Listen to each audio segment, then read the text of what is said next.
नाशिकच्या पालकमंत्रीपदी नियुक्त झाल्यानंतर मंत्री गिरीश महाजनांनी प्रतिक्रिया दिली आहे। पंढरपुरात विठ्ठलाचं दर्शन घेताना बायकोनं कानात बातमी सांगितल्याचं गिरीश महाजनांनी म्हटलंय। तसंच नाशिकमध्ये 80% खड्डे बुजवलेले असून उरलेले लवकरच बुजतील असं देखील महाजनांनी म्हटलंय।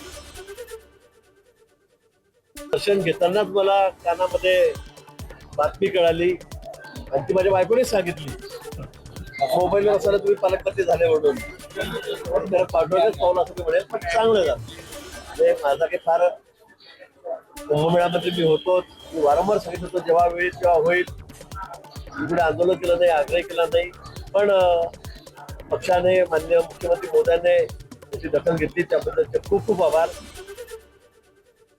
दरम्यान गिरीश महाजनांना पालकमंत्री पदाची जबाबदारी देण्यात आल्यानंतर मंत्री दादा भुसे यांनी या निर्णयाचं स्वागत केलंय।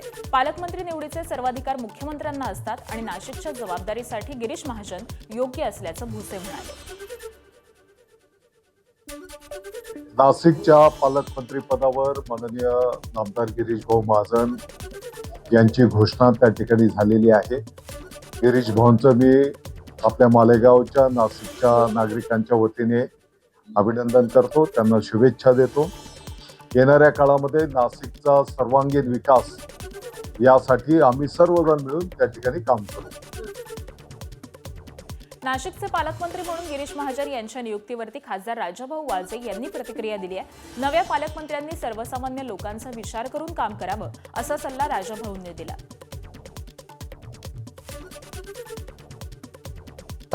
तो अधिकार मुख्यमंत्र्यांचा आहे, त्यामुळे मुख्यमंत्र्यांनी जे जाहीर केलं ते आपल्याला मान्य करावंच लागेल। परंतु